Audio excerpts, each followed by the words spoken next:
Welcome to another CMC podcast. The purpose of our podcast is to get our listeners to think about and discuss different rescue topics. In some cases, you may learn about a new technique or even different disciplines within the technical rescue community. As a result, you're going to hear different and even sometimes opposing opinions from our instructors and our guests. You may or may not agree with them. The key is to keep an open mind and use that information to help guide you to make decisions about your techniques, training, and policies within your own organization.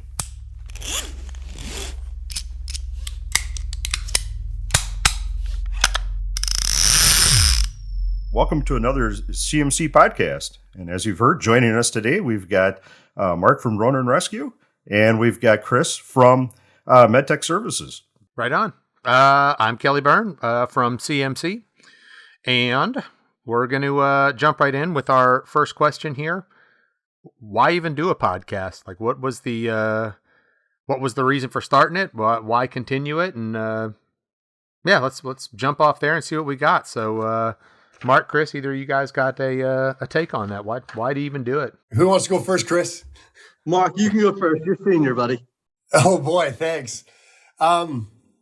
We started the podcast. Like podcast 1 was what we carried in our quick response packs, and it was designed as a internal company means of communication. Really, it's just another comms platform for people in the company. We've got the kind of like the blackboards and the online cloud-based stuff. And it was just another way to get information around the company for stuff that we were doing, how to fill out a rescue plan, how to, pack up what our rig kit or whatever. And then we started noticing hey, look, like 5,000 people listen to how to, put our QRP together. This is a bit weird. And then we started getting emails and stuff saying, hey, could you do more of these? And so now we do them because we're under a ton of pressure to do them. No, I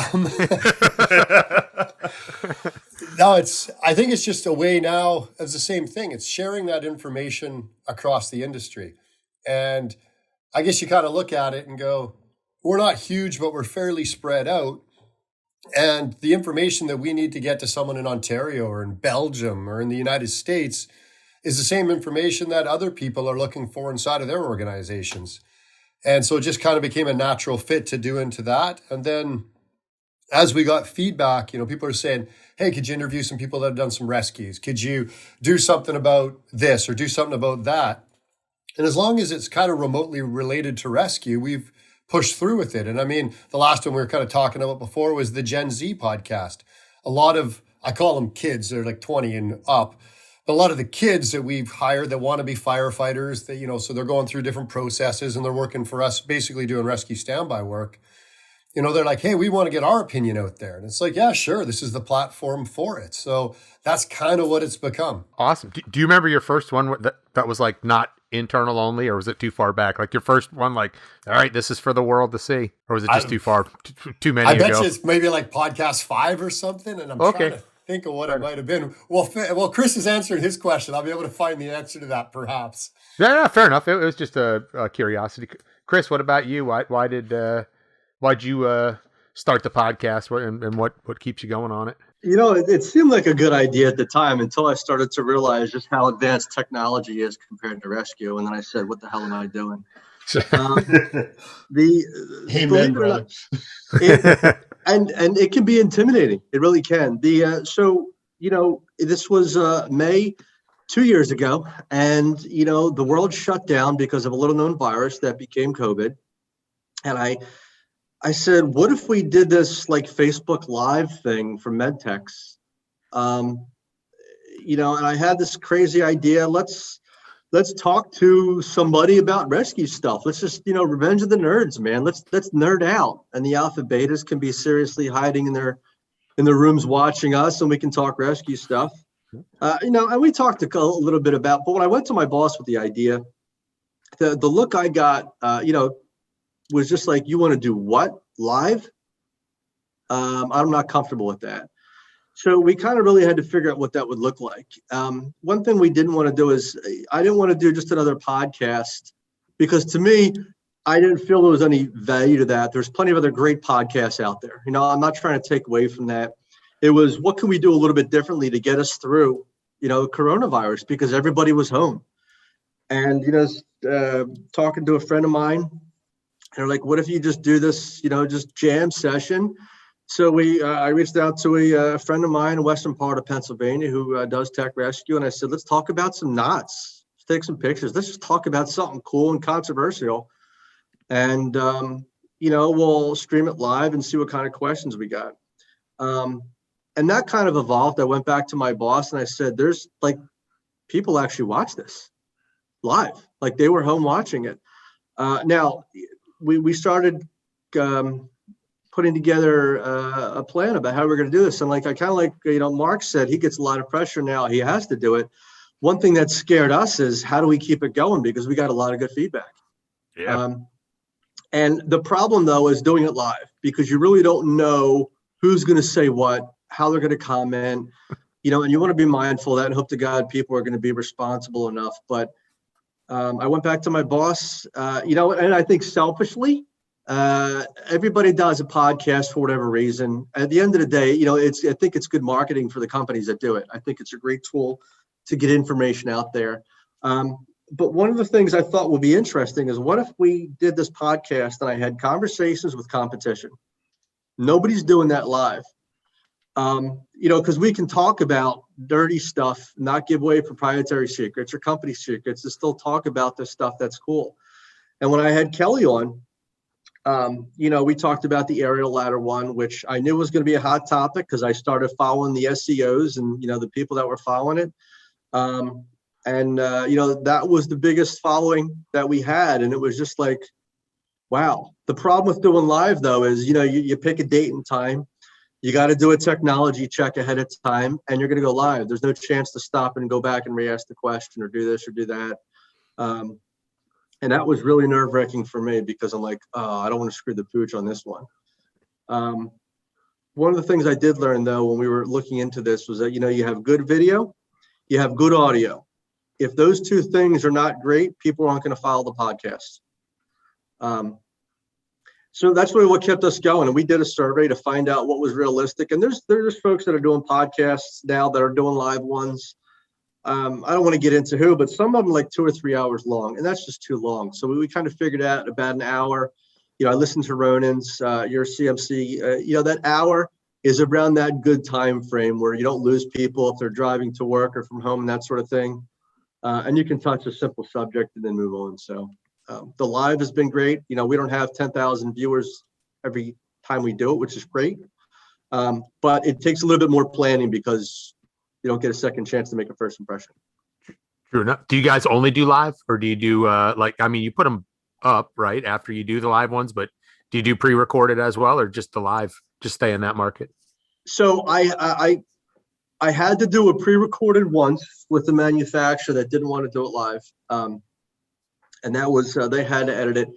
So right now, when we do the live broadcasts, we use a platform called Restream that allows me to broadcast remotely, and then Kevin or John, whoever's running the behind the scenes, that's running the ticker tape and the cameras, that sort of thing, they can run remotely as well. We used to do it in the studio at MEd-Tex. Sometimes we do. But as soon as it's done, it buffers, and then it's available on our YouTube channel and on our Facebook Rescue You channel. So people can go back and watch it or download it and listen to it. Right on. Doug, what was the CMC line? Why do we do a podcast? More directly, like why do you choose to do a podcast? Well, I'm not the brightest guy, has been proven many times over here if you've listened to the podcast. So literally, they brought up the idea a couple of years ago when we were out shooting a video. I think we were doing we're out in Douglas Park there, out right on the ocean. We were doing a thing on tactical rappels and everything. And they came up with the idea. It's like, hey, we want to do a podcast. Would you be interested in being one of the hosts? And it's like, oh, that's cool. What's a podcast? And so they had to explain to me what it was. And it's like, oh, yeah, that sounds really neat. And he said, hey, we just want to be able to get some information out there. And we want to get people thinking and talking about what's going on out there. And, just kind of initiate, some conversations. And it's like, well, that really sounds neat. So we did our first one. We were out there actually on another video week doing something. And so the first one was Kelly remotely. So he zoomed in. And this is, I think, right as COVID was starting when we recorded it. It was still pretty new, so he zoomed in, and then we had our former school director, John McKinley, our current school director, Wayne Chapman, and then myself. And Matt had us, our audio video guy, kind of our producer.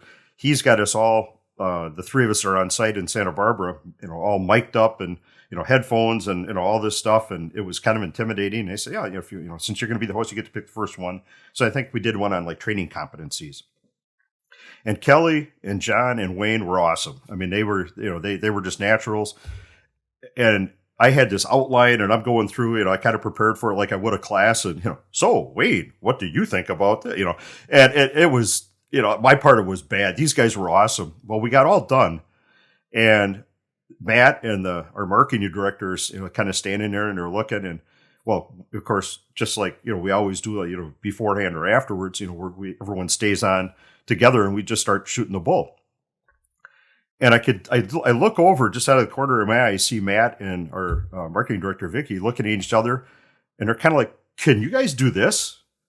And our first question is, well, can you bleep us out? And they, well, yeah. Oh, yeah, we could do this. This is easy.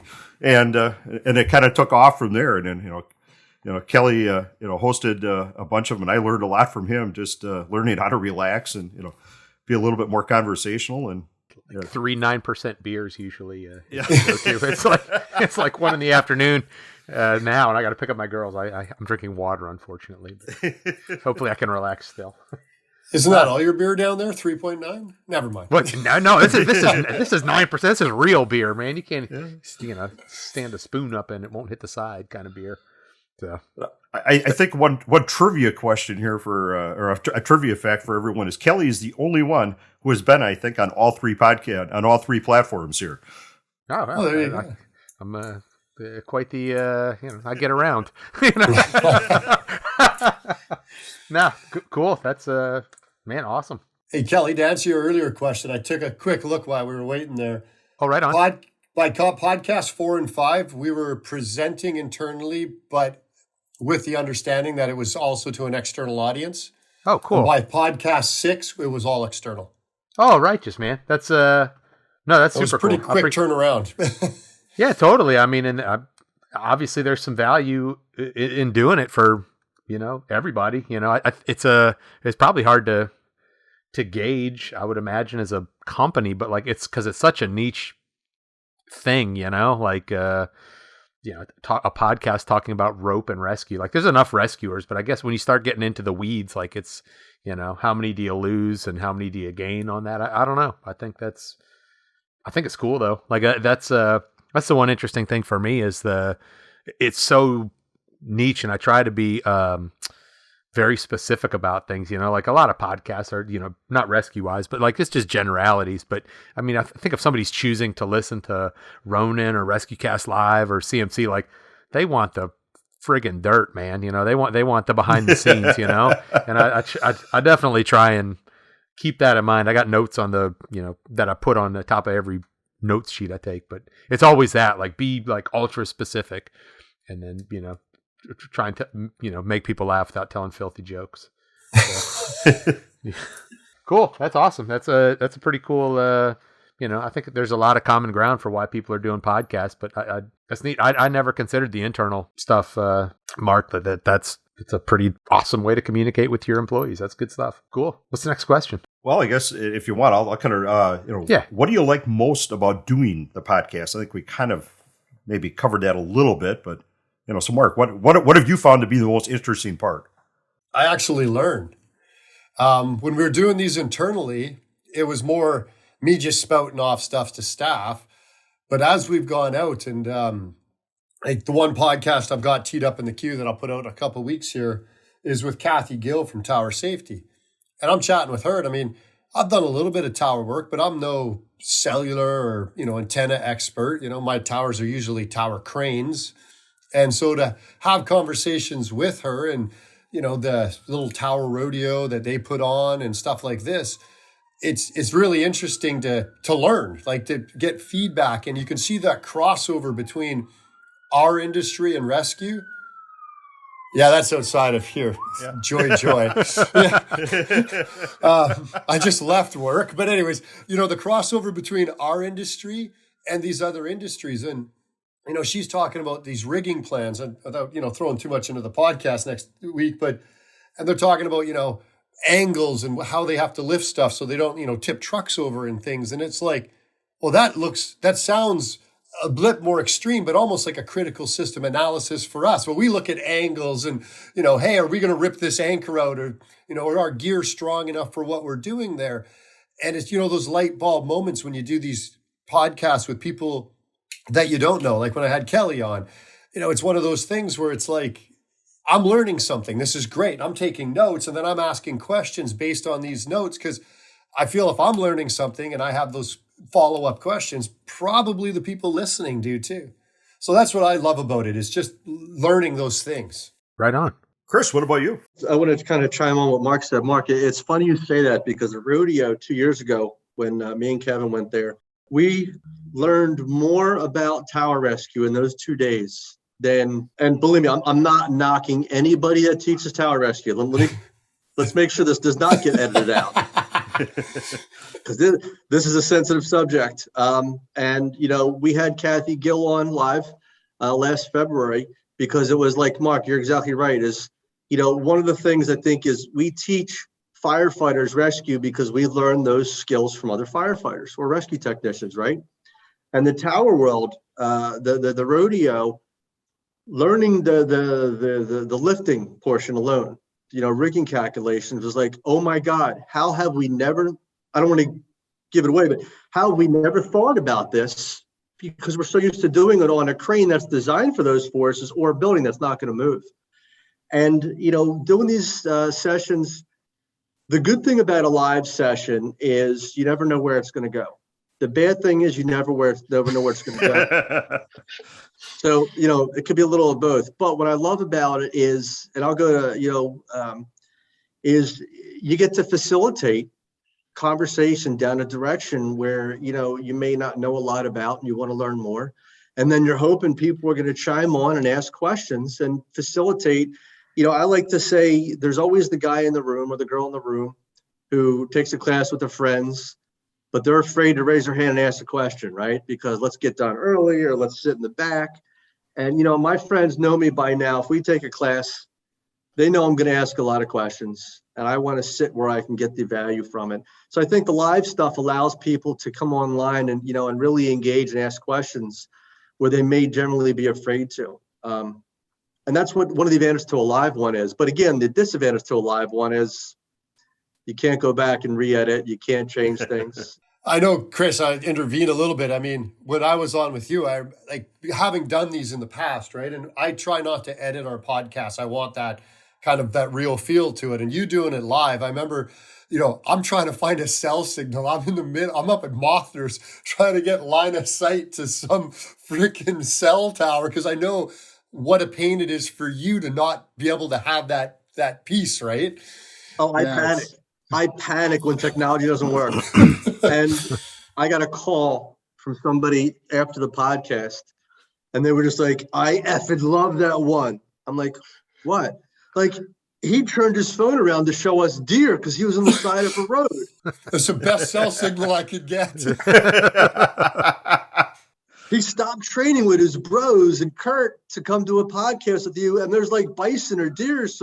I'm like, that's awesome. I mean, but that's also, again, the terrifying part is you're freaking running around trying to find a signal. I'm panicking because you're not able to get on. It's like, oh. So those are pros and cons, but it really is because you get to dial into a direction that, it's the path less traveled. It may be a sensitive topic. It may be controversial. And you're hoping you're going to spark the questions to get other people engaged. Absolutely. Right on. Kelly, what's been your favorite part of it? I like the prep work that goes into it. Like when a topic is chosen, I like trying to look at it at a granular level. Like a lot of the things you take for granted for, whatever we're talking about, your own knowledge on it. It definitely makes you put pen to paper and try and clarify your stance on it, why you believe what you believe, and like just trying to figure out what, the maybe stuff you don't like about whatever the topic is. You try and research why people do believe that, or people do look at that. So like I enjoy the research that goes into it just to make me put a really fine point and make sure that like whatever I'm thinking about the topic is actually the right, thing at that moment to be thinking. Like I can analyze the pros and cons of it pretty, dispassionately and, figure out why I believe what I believe. So like that's the fun part for me because it is so,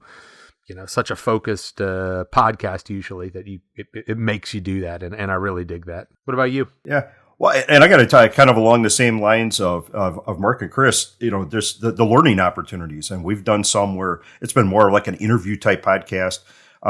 We had, because when we float different ideas about, hey, let's do a podcast about this or that, one of them that came up was large animal rescue. And so, we kind of poll our instructors, hey, does anyone have a background in this or, know people that do? So we're pretty lucky that way. We can kind of put stuff out there to, poll, okay, who'd be good people to get involved in this. And luckily one of our, John McElmury knew of this guy, Dr. John Madigan, who was a vet, and then was a vet instructor, and professor up at UC Davis. And that guy was literally internationally renowned in large animal rescue. So we had a, pre-conversation. And usually when we have outside people, we do kind of a pre-conversation, a couple days in advance. And then we actually do the podcast. And you make that pre-phone call, and I mean, could have talked to this guy for like 2 hours. Just such an interesting person, and so many things I would have never even considered about large animal rescue. And then so we had him on, and it was just a blast just listening to him speak. It's a guy who's so knowledgeable and so well respected in that field, but yet could explain things, at such a level that even I could understand it. And then to address Chris's thing, even though we weren't doing it live, of course, we're doing this, remotely via Zoom and everything. And the poor guy lost internet connection right in the middle of it. So far, that's the only thing we've ever had to edit, if you will, is when we've lost internet connections. And so he ended up going to a different area and being able to get signal, and we kind of resumed the podcast. And, thank God it wasn't live, because there was definitely some downtime there.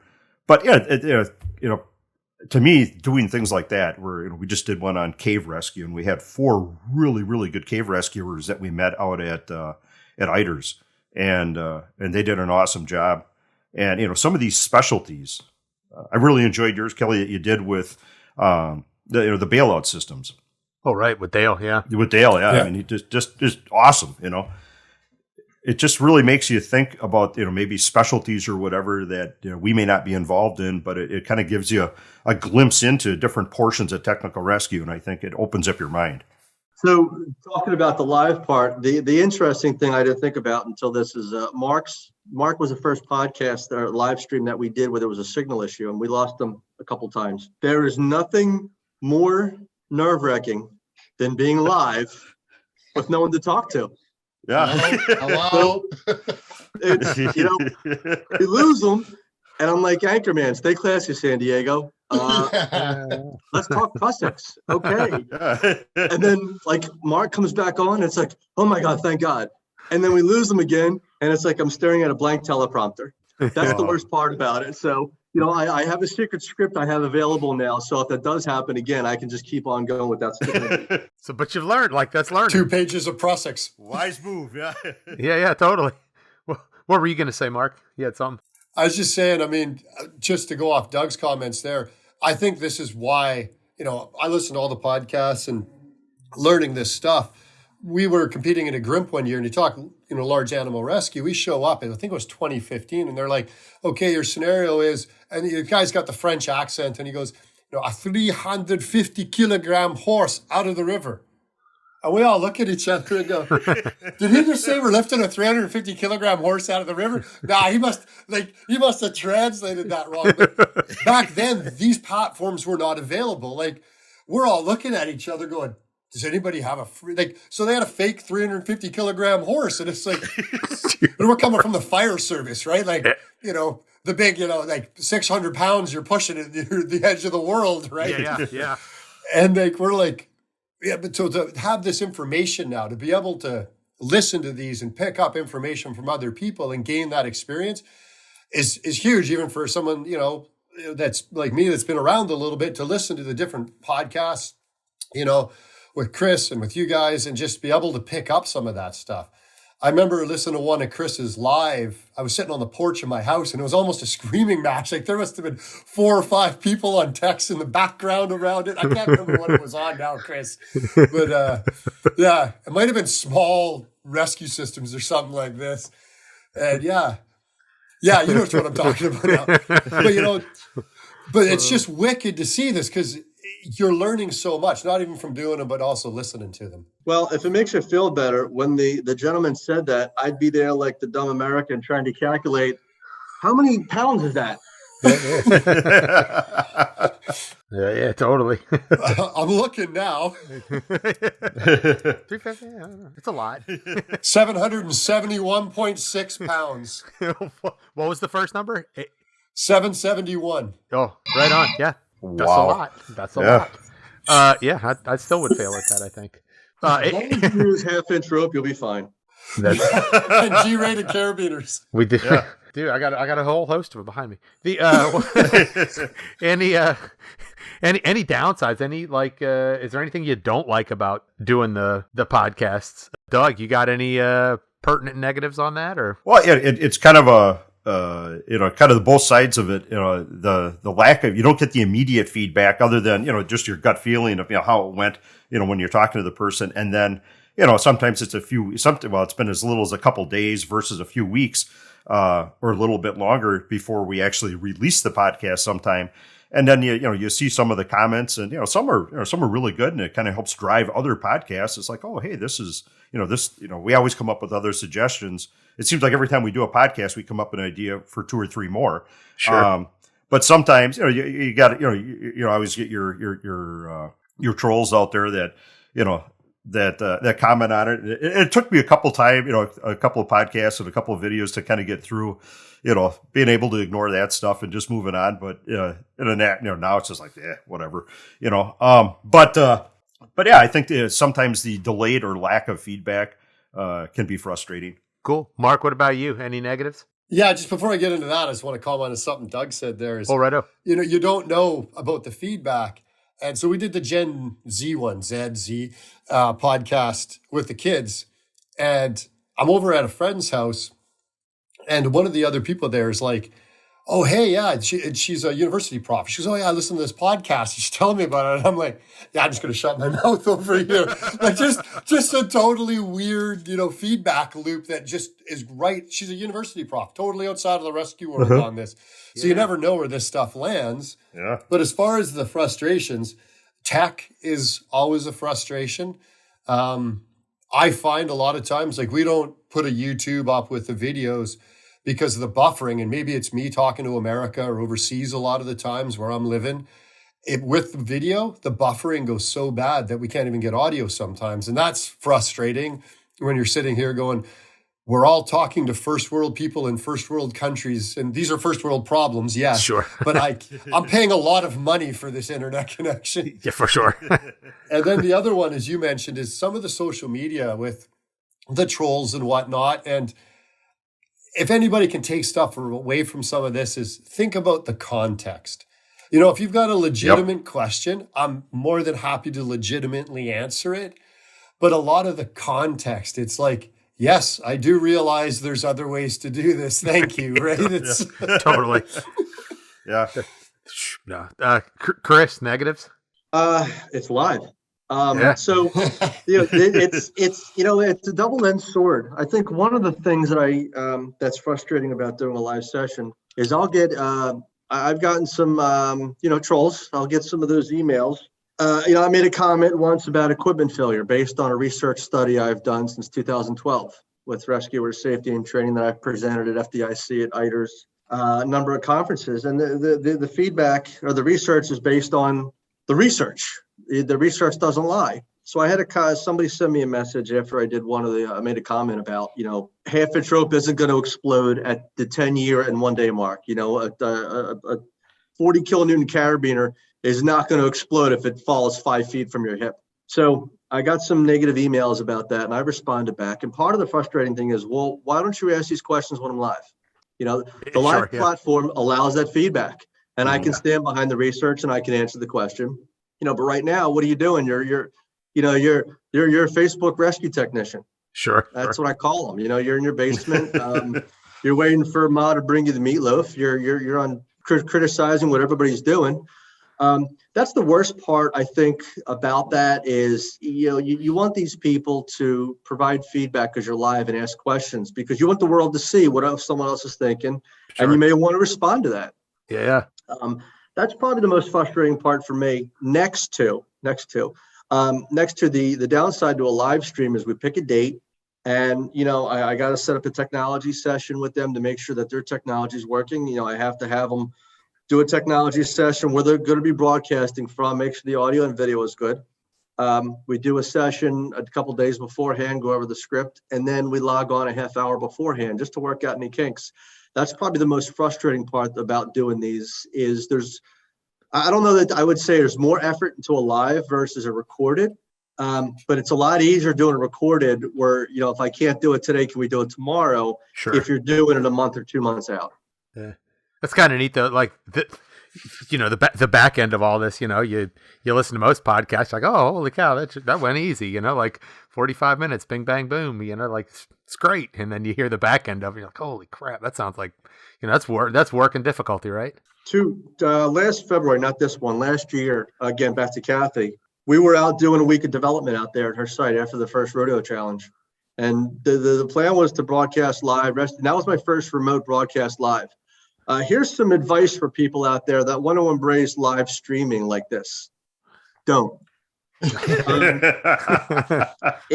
Thank God. I'm going to give a shout out to John. Thank God he was with us. He does IT on the side, and he just does the hood rat rescue stuff because it's fun with us. If he wasn't there, it wouldn't have been successful. It's the most nerve-wracking thing when you're trying to broadcast live from a site where you don't know how the technology is going to work. And it worked. Thankfully, it worked. But Nice. That's probably the one most frustrating parts about that is, again, the technology. Yeah, for sure. If I could just take Dame on real quick here before you talk, just to kind of give a shout out to our technology guy and our producer, Matt Chanel. That guy has just been awesome. He can take the crappiest audio that we record. We all send it to him, and he comes up with something that literally makes us sound like we're sitting in the same room. Because I think you've all heard podcasts where, one person talks and then the next person talks, and it's either double or half the volume of the host or whatever. And it's just impossible to listen to. But I think, and the same with you guys have really gotten the technology down where it's a pleasure to listen to because you're not turning your volume up and your volume down on your radio or whatever device you're listening to it on, I learned that the hard way. There were a couple of times I want to go out in the street and find some 17-year-old high school student that knows technology more than me. Like I want to be in this MEd-Tex van, instead of, can you help me find my dog? Can you help me figure out technology? Yeah. That's frowned upon in the world today. So Yeah. Driving around in a van. To go on what you're saying, Doug, we did our Christmas cast just a couple Christmases ago, and I always get the comment, well, why don't you do that again? That was great. You had like 6 people on and blah, blah, blah. Because guys were muting and pausing their recordings. So I got it all in and none of it lined up. I had to go through each guy, all 6 of them. It took me like 2 days to edit that. And I was like, oh my God, this is like never again unless I can figure this out on the front side. Yeah. But it turned out good though. I listened to that whole thing. Actually, I was outside. I was working on my house and I played that, while I was working out there. It was awesome. Yeah. So those are the tough ones. Yeah, totally. So Kelly, what about you? What frustrations or what have you had in this format?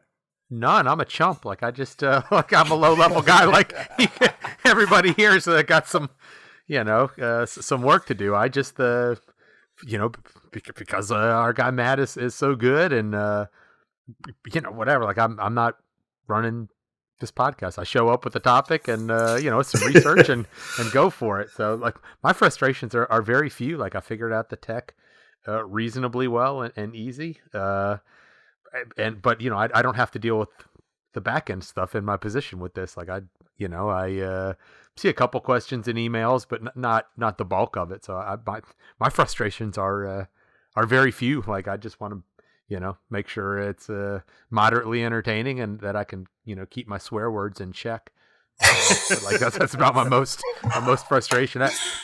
You know what? I'll tell you. Honestly, though, just figuring out what hat I'm wearing while I'm talking. Because my firehouse personality, whatever you want to call it, it's a lot different than my teaching personality, and it's a lot different than talking on the podcast kind of thing. So just trying to balance that, because at the firehouse you can talk a whole lot differently than you would want to on a podcast. Like you can't throw a coffee cup at somebody and walk to the other room when you're done. So probably that if I had any frustration, it would be with myself, just trying to make sure I keep that straight. I don't know if Mark or Chris have any any other questions that you think of and if you don't, I have another one that we didn't talk about ahead of time, but might be kind of fun. Let me finish on the topic of a live stream. One of the things I found interesting is I actually last year, well, we started this. I reached out to you guys, and I'm like, hey, I have a great idea, and being in this industry as long as I have and having the relationships, I said I do this live stream podcast. Or this live stream, I'd like to have you guys on it. And the first response back was, we've never done a live stream before. We need to run this up the flagpole. I'm like, all right, cool. And it took a little bit longer than I wanted it to, but what was fascinating with me is, I'm like, okay, here's how we do things at MEd-Tex, right? We do a technology. I have a loose script. Here's what we're talking about. And, we'll do this and cool. And the next thing I know, I'm getting like these emails and I'm calendar saved and meetings and everybody that's involved and the super dialed in script. And I'm like, guys, this isn't the Today Show. But I was thoroughly impressed by how well they embraced it and the level of professionalism that put into it.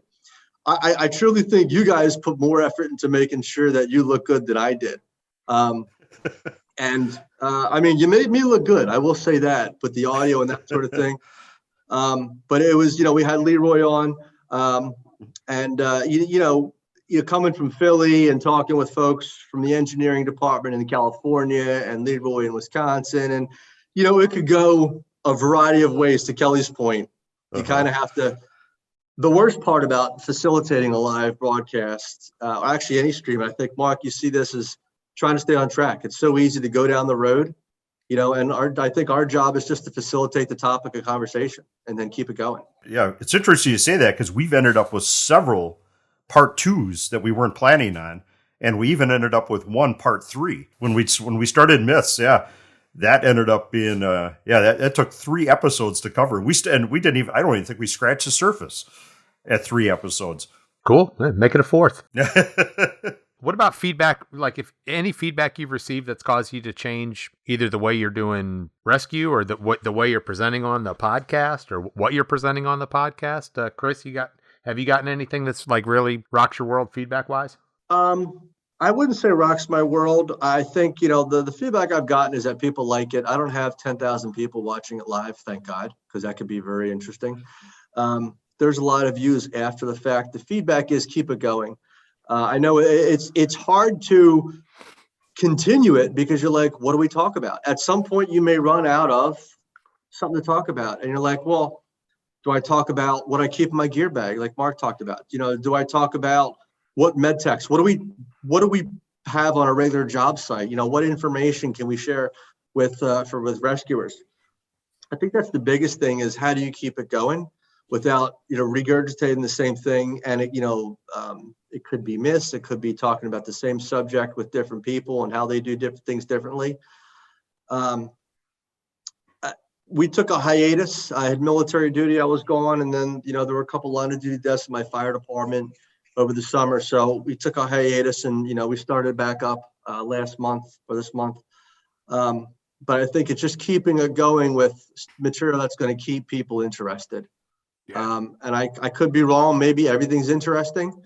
God bless you guys. And Mark, you're doing a ton of these. I don't know how you do so many of them, but the feedback, I think, for everyone who's listening right now, if there's something you want to see, share the feedback with these folks, because, they certainly have the reach to go out and make that happen. And I had one person comment a couple of times on a number of podcasts on some things. I don't want to mention who, but finally I was like, hey, you have a strong opinion on this. Why don't you come on my show live? Yeah. Crickets. Yeah, Choose not I to. mean, Yeah, that could have gone either way, though. It could have been a very ugly conversation. But I'm like, why don't I either just way, it have would you have been on? entertaining, I think. But It would have been. like the controversy sells. So, Yes, it does. Mark, what about you? Any feedback that's changed your worldviews or kept things moving forward? Or I think that to go off what Chris just finished there, just to start, we've certainly had feedback where we've brought people on the podcast where it's like, hey, let's have a conversation about this. And so that's been interesting to do. Some of the feedback initially at the start around the tech, and it made us change some stuff. We actually had to buy some equipment and what have you. And, you talk about, the MEd-Tex van in the parking lot looking for the 17-year-old kid. Hiring these kids, like Tristan, one of the guys, he was one of the one guy that missed the Gen Z podcast.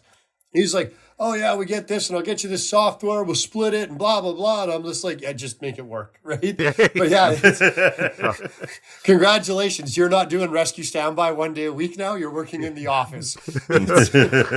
yeah. Right? It's interesting that way. And as far as stuff in the industry, I think it's those little bits that you pick up that's just continual learning. There's always something you take away that's like click, and I got to write that down. I got to put it. I mean, as I sit here and look at my desk, there's an old Post-it note, and it's got 4 books recommended. I can't even remember now who recommended it, but it was off of a podcast. Oh, right and on. I wrote them down, and I'm checking them off as I pick them up, right? And so there's just these little nuggets that come along that you just end up, it doesn't so much rock your world, but it certainly helps you change your perspective on the odd thing or change a parameter to what you're doing. Sure. Yeah. Hey, Mark, if you that individual you're talking about is, you want to kind of do like an exchange program across the border? We can share them, send them to MEd-Tex a couple times a month, because I could definitely use someone here with technology. So, And look, I'll make them billable and put a Ronin shirt on. That's fine. It is funny because it is, it's doom on me for not actually asking the question. And it's part of that Gen Z podcast and like what makes this generation tick. And as I'm talking to this kid, at one point we're down in North Carolina. We went down to the battleship course there, and he was on the program, and we're chatting, and it's like, oh yeah, I did a bit of schooling before I got bored with that. Decided, I want to go the firefighter route and do that. Oh, what'd you do at school? Well, I did like video editing and like this and that. And I'm like, I just handed him the GoPro. I'm like, yeah, what the? Like, why am I just finding this out now? Well, I never asked the question. That's why. Righteous. What else you got, Doug? Well, this is something we didn't talk about in advance, but what's the most controversial topic that you've ever talked about, or that kind of created either the most feedback, or in some cases the most uproar? I'm gonna have to think on that one. I don't know that I've been a part of any controversial ones for CMC. I don't think there was definitely a couple of them that generated. I'd say, if nothing, maybe not even controversial, but generated the most conversations, or that you've been asked about outside. When somebody runs into you or at a class or whatever. You know what? There's 2 of them for me, anyways, and this kind of goes back to the feedback one, and you don't know the reach, and it's a delayed response. Circling back to all of that. I get people texting me or emailing me like, "Oh, hey, I was listening to the podcast on blah," and you're like, "Oh, crap! What?" I said, "What?" But I think the belay high or low one I get asked about pretty often, as well as what does independent anchoring of the feet mean when it comes to the Arizona Vortex? I think those 2 I still get loads of questions on, and the aerials too. Like I think that I get a lot of questions on that, but the belay and the independent anchoring of the feet, as it's written in the instruction manual, like those 2 seem to, I guess, in the nerd world, when the propellers clash on the hats, like that's what I think those 2 were the biggies. So. Good description. yeah, I think those are my controversies. Yeah. So, Mark, how about you? You got the most of these out there, so you've got the most opportunity to have some feedback. It's funny. I mean, the one we've got the most feedback on was Kelly with rigging to aerial ladders, probably. But I guess I've got to look at it through a certain viewpoint. Much like Chris, when we were first started COVID, we tried to do it weekly, just some a live Facebook and Instagram rigging thing. And, we rigged like spanned anchors or tension lines or whatever. And we got so much feedback, both positive and negative on that, from people like, you're going to kill people and because you're rigging now live on TV, basically. There is really no room for a lot of error there. And the amount of grief we took over some of that made the grief of the podcast, like, really, that's the best you got. Like, oh, you should have seen me last week. I got lit up, right?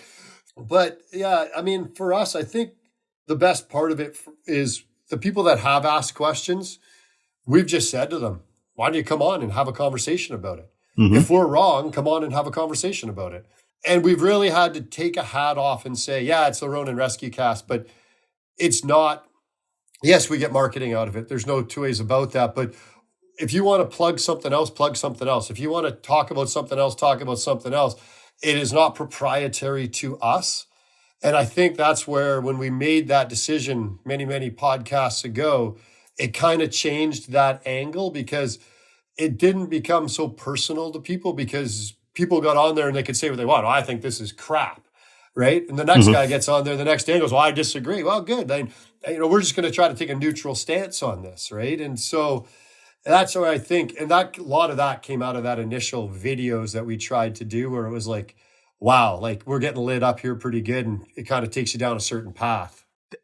That's interesting. So I rewatched some of those live videos of yours. The one was, I forget, it was a rope accessy one. It was like one of the things in there was like the crawl to crawl bump or whatever. But like, it's funny that people would, like, I took it for what it was worth. Like, it's a live thing, like anything that was going on. I was like, wow, sure, man, they're without a net here. Like, we all do this stuff. And like, I didn't, it's just weird that people would like latch onto that and attack you for that, and like disregard the, 99% of the great content you had on there, So that's interesting. Well, it's funny because you get a bunch of different feedback. You get good feedback, obviously, and then you get the negative feedback, and it's kind of two categories. Some of it's the negative feedback because of the production value, and it's like, I'm not, like the news or something here. Like, this is a dude with an iPhone filming me on a, like let's just get this straight here. Totally. And then the other stuff is some of the content, and the crawl to crawl bump. It's funny you mentioned that, because that's one of the ones where we get everything from, you just can't do that. That's single rope. It's irresponsible for you to be showing single rope on, video, to you're going to break stuff. That's not the way the manufacturer recommended that to be done. And it's like, I'm not even going to bother putting disclaimers out, because the disclaimer would take up more time than the crawl to crawl bump would. Yeah, absolutely. But no, I took it for what it was worth. A cool technique that, I don't know. Like, I saw no negatives in it. It was neat. So, but that's interesting that, yeah, totally. It's interesting that, that's what people, think that they want to get out of it. Like, find what's wrong, So Chris, yeah, what about Chris, you? we're all looking at you. Yeah, buddy. I'm just going to say this just because I enjoy controversy and tech rescue now at this point in my career. The high belay versus the low belay on the tripod. It should be low. I am at the point in my life where I'll say up, I'll say top or bottom just to piss somebody off. Because here's the thing is, all the research I've done, all my experience, actually, I should say all of my mistakes, not my experience, all of my mistakes have taught me one thing. A triskelion or Arizona Vortex is not going to suddenly fail. So it really doesn't matter where I put it.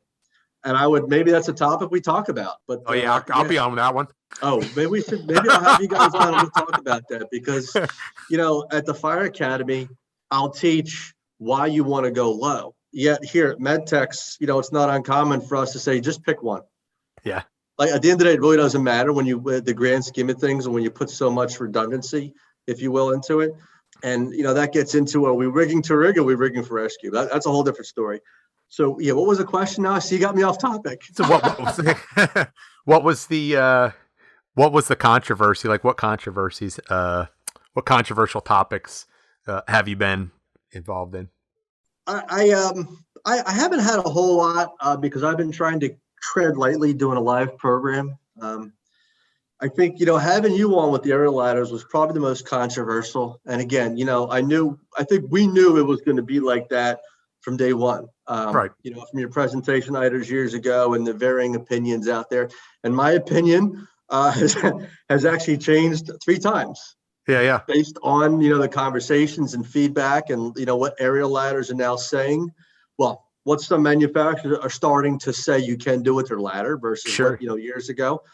And the other thing is that opinion changes, but I think that one yielded a lot of good feedback for all of us because it had people that supported, didn't support it, weren't sure, weren't really wanted, they were closet opinionated. They were in the closet talking about, yeah, you should do that. But they come in the firehouse to say, no, we can't do that. That's dangerous, or vice versa. Right. I will say I did watch that cast with Mark when you guys were beaming from Canada to Southern. I'll tell you what, Mark, brother, I felt for you. I was, I know. the pain I was experiencing watching that for you. I was just because, yes, and I think I told you that when we were preparing for the Rescue Connection Live. I was like, dude, I felt so bad for you. And I can't imagine that, because when you're doing stuff live across continents and states, and it is just, when you try. And the other thing is techniques. That's a ballsy move, dude. You're teaching stuff live on TV. It's not like you have a chance to record it, fine tune it, and put it on YouTube for people to watch like other folks are doing. You're doing this crap live. And you know what? Right, wrong, or indifferent, whether I agree or don't agree with single rope technique, that's not the point. It's an accepted practice, right? If that's what your practice is, and that's, at MEd-Tex, I shouldn't say this, but I'm going to. Maybe we'll create something, but there's things that, it's not uncommon. If our folks are at a standby job and they're in a 10 by 10 by 10 vault, for instance, and I'm just using that as an arbitrary number, am I going to encourage them to spend more time dicking around with the 2-rope system and a belay and that sort of thing? Or just get your hands on the victim or patient and get them out? Because by the time you get that casualty out the hole, your hands on top, your hands on bottom. And you know what? I'm not going to say what depth that is where you go from a single rope to 2 ropes, but it just comes down to common sense, critical thinking. And those are the things I think that really stir up the Facebook rescue technicians that are having meatloaf in their basement made by their mom.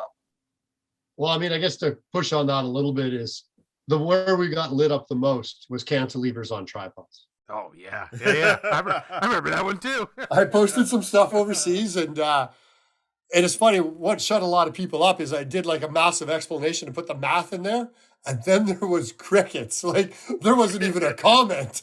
And it was I could have just made crap up at that point. I don't think anybody would have known the difference. See, I didn't know the difference. I thought you knew what you were talking about. I couldn't bite on that. When you mentioned kilograms and kilonewtons and Pythagorean theorem and bending moments, I'm just going to shut up and smile and say, yes, that's correct, because it sounds believable. It's funny you bring that one up, Mark, because we use that as an example of good social media posts where if your goal is to get people talking, that succeeded. Because, man, people were talking, and I think it's awesome, And it's funny because for every public comment, as you guys know, or say every 5 public comments, there's probably 1 or 2 private comments and probably 1 direct email. And so what people see out there in life is only a fraction of the feedback you're getting, positive and negative. And I don't know if I ever mentioned this before. So when this was all going on, we were at work, and so we go to Starbucks with the crew. We're sitting down, and we're drawing this out. I'm drawing this out on paper. And this pre-COVID kind of thing, and this guy is sitting, the big Starbucks table. There's just a ton of different people kicking around it. A guy kind of leans across, and you're kind of looking at him like, what does this guy want, right? And he's like, you got your forces backwards. I'm like, pardon? He goes, I'm a mechanical engineer. This is fascinating what you guys are talking about. Do you mind if I join in? Seriously, you're a mechanical engineer. He's like, yeah, you got to do this. Besides, he goes, you would have got the right answer, but we look at forces and it just you're looking at it pushing, we're looking at it pulling, blah, blah, blah kind of thing. And he goes, so he helped us work it out. And at the end of it, I'm like, yeah, I'm putting this up. Give me your business card, buddy. Yeah, totally. Some dude on his way to work as a mechanical engineer, stopping at Starbucks, just jumps into the conversation with our Rescue 4 crew. And there we are doing this at Starbucks. It was awesome. That's pretty cool. I've not been that fortunate. I'd probably get a bill from the guy, knowing my luck. Probably. We have some very good ends of town, like most cities. We have some other ends of town that are a little more blue collar and whatnot. We just happen to be in the white collar end of town with the Starbucks for that morning, totally. right? Yeah, exactly. No, not getting that conversation over gas station coffee. So. Yeah, exactly. Cool, man. Doug, anything else on the question list there, brother? No, that's all I had written down, and I see we're pushing the hour mark here. Yeah. I've got one quick question. Yeah. You guys don't mind? What are you guys coming up with next? If you don't want to spill the beans, both Chris and CMC, like what are you excited about? What's coming out next? I'm going to fake it till I make it. So next Tuesday, again, this is another genius idea of mine. I schedule a freaking session. I have Sean Cogan on from Harkin. We're going to talk about the Harkin products, a little bit about, using powered winches in rescue. And then we're going to talk a little bit more about grip and competitions and the value to that. You want me to talk about March and April? Sure, yeah. Sure, man. yeah. Okay. March, I forget what day it is. March 31st. I have it on my calendar. I have Kevin Looney on from Vector Rescue. We're going to talk about his presentation that he did at ITERS on the use of prussic bypasses on Highlines. And I'll put his name out there now to ensure I get a commitment. I spoke to Arnold Pena from AERT, and I called him before his battleship class. And I was like, yo, dude, you want to come on my rescue show? And he's like, what are we going to talk about? I said, let's talk about some of that gnarly shit you post on social media. Like, get a beer like Kelly did, and let's find some of the top 10 things, or maybe top 20 things, and let's talk about that, because you're posting a lot of stuff that's getting a lot of following, and I think people would be interested to know a little bit more about it. It's like, let's do it. So we just got to schedule that, and that's all I have that I can share publicly right now. Everything else is classified. Nice. Cool. Doug, are you I have no idea, so. Well, actually, one of the things you do know about that it's going to be coming out. It's not going to come out on the podcast formats per se, but we're going to kind of use the podcast model, kind of a get to know the instructor kind of thing. So we're actually going to do like a 20-minute interview with each of our instructors, and that'll get like plugged into their under their bio and their photo on our website. So when people if they want to go to a class, a CMC class, it'll show who the instructor is, and they'll be able to click on that, and they'll be able to listen to the, like in essence, the interview or the little mini podcast with the individual instructors to learn a little bit more about them. And that was something that we kind of brainstormed, and people kind of came up with the ideas, and it's like, hey, and it's morphed a little as it went. But actually, we're going to start recording those actually tomorrow. Right on. Yeah, so that'll be kind of cool. Probably by the time this one gets released, we will have one, Clara Acuna from the Ice Harbor Dam. She's the safety manager up there. By trade, she's a industrial hygienist, and she's a very, very interesting gal. And so that one's going to be coming out here, I think, actually this week. So that'll be out by the time this comes out. And then also we've got one coming out on Swiftwater. Oh, cool. So we talked to 2 Swiftwater techs and interviewed them about just some basic familiarization and awareness of what Swiftwater really is and the hazards associated with it. And I think one that we've got in the pike that we're going to try to get recorded here in the next couple of weeks is one with the a mechanics team, which is part of an SRT team. So not really a rope or a confined space thing per se, but this was one of the first mechanics teams in the country, kind of affiliated with a USAR, with a regional USAR style team, and then they've deployed out multiple times with the team, and especially in the collapse and trench stuff. These are the guys that keep stuff running, and cool. It's just they've been an awesome group to work with. And so we got that, and we got a few other ideas. Like I said, it seems like every time we do one of these podcasts, it generates the idea for one or two more. We kind of brainstorm afterwards, and so the list is actually getting longer instead of shorter, which I guess is a good problem to have. Yeah, it's better than running out of ideas. What about you, Mark? Ronan got any? Well, we've got the one coming out with Kathy. It'll be out in a couple of weeks. So it'll be out before this comes out. And then Chris, I'm just going to throw this out there right now. I've got a couple of similar people you've got on different topics than you've got them. So that'll be interesting as well. It's funny that we've got these same conversations going in the background. And then we've got a couple coming up. I can't say who it is right now, but we've got some European fire departments that are coming over to Vancouver, COVID, dependent, everything fingers crossed. One of these fire departments is creating a confined space rescue program for their fire department. And so we're doing the training, but it's also going to be, have some of these folks on a podcast just to talk about from their point of view, like they're starting from scratch in sea space. And what does that look like for them? And they're coming from a GRIMP background as opposed to the NFPA background. And so what does that look like? They're going to hate it. Yeah, well, I'm over there in April to do their version. I'm going to the Antwerp Fire Academy to do 3 weeks. It's a month course. They're going to condense it for some of us. So their 3-week or month-long technical rescue program for rope, that's how long their program is. Nice. And part of that is to be able to provide a little bit more relevant information for this particular fire department who's doing sea space so we can speak the same language as opposed to going, well, over here in North America, this is, we can kind of see where they're coming at it from. So we'll do some interviews with the instructors of the GRIMP school in Antwerp, and the fire academy there. And then from the fire department that comes over, have some chats with those folks about what it's like starting sea space from scratch in Europe. Oh, dude, that'll be super interesting. I can't wait for that Yeah. one. So yeah, it's pushing a little bit further late spring, those when we're over there. But yeah, it should be fun. Yeah, totally. Cool. Doug, you want to bring us home?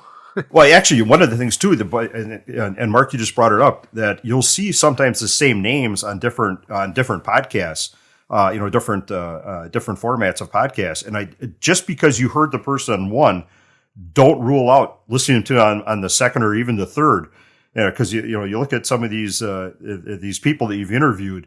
Micah, from Peak Rescue, Shaggy and Funk from, Vertical Integrity and all these people. They're just such interesting people and they've got so much to offer and so much to talk about. I think make sure for our listeners, make sure you listen to the different podcasts with them on, because I think you're going to pick up a lot of different things just by their conversations with different people. So yeah, that's that's definitely something I've listened, because I've listened to, actually those specific ones on both of your podcasts. And it's been pretty cool to hear all the unique things that you pick up in both of them. So, but yeah, I really want to thank all you guys for getting together with us on this. I know when the idea first came out, it was kind of like, let's do a podcast. It's like, we're going to do a podcast about podcasts. And so we all kind of discussed it, and it's like, well, this is either going to be really good or it's going to be an epic failure. So we weren't sure which. So I don't know. You the listeners will be able to decide. I think we enjoyed it at least. So Yeah, totally. well, it's just good chatting with people again. It's been a while. yeah. Yeah, for sure. Cool. Yeah. So anything that closes out here, Mark and Chris? Am I going to see you guys in a month and a half down in LA? Yes, sir. I'll be right there. You bet. Right on. I think we'll be close enough to high five again. Probably. Yeah. Cool. Any of you guys come to Philly, let me know. So cheesesteaks are on us. In that case. Sounds good. Yeah, I'm just saying. I'm a cheap date, so. Which one, Pat's or Gino's? What's the win? Oh, Jim's on South Street. All right, I'll go with that. Sandra's. Yeah. All right. Pat's and Gino. I'll take Mark and Doug to Pat's and Gino's. It's a tourist trap, but you can say you've been to the iconic ones that are in the movies. So Yeah, for sure. There you go. Cool. Right on. So- Thanks a lot, gents. All right. We'll talk to you boys soon. Thank you. And thanks for tuning in to another Ronin Rescue, MEd-Tex, and CMC podcast. Girl.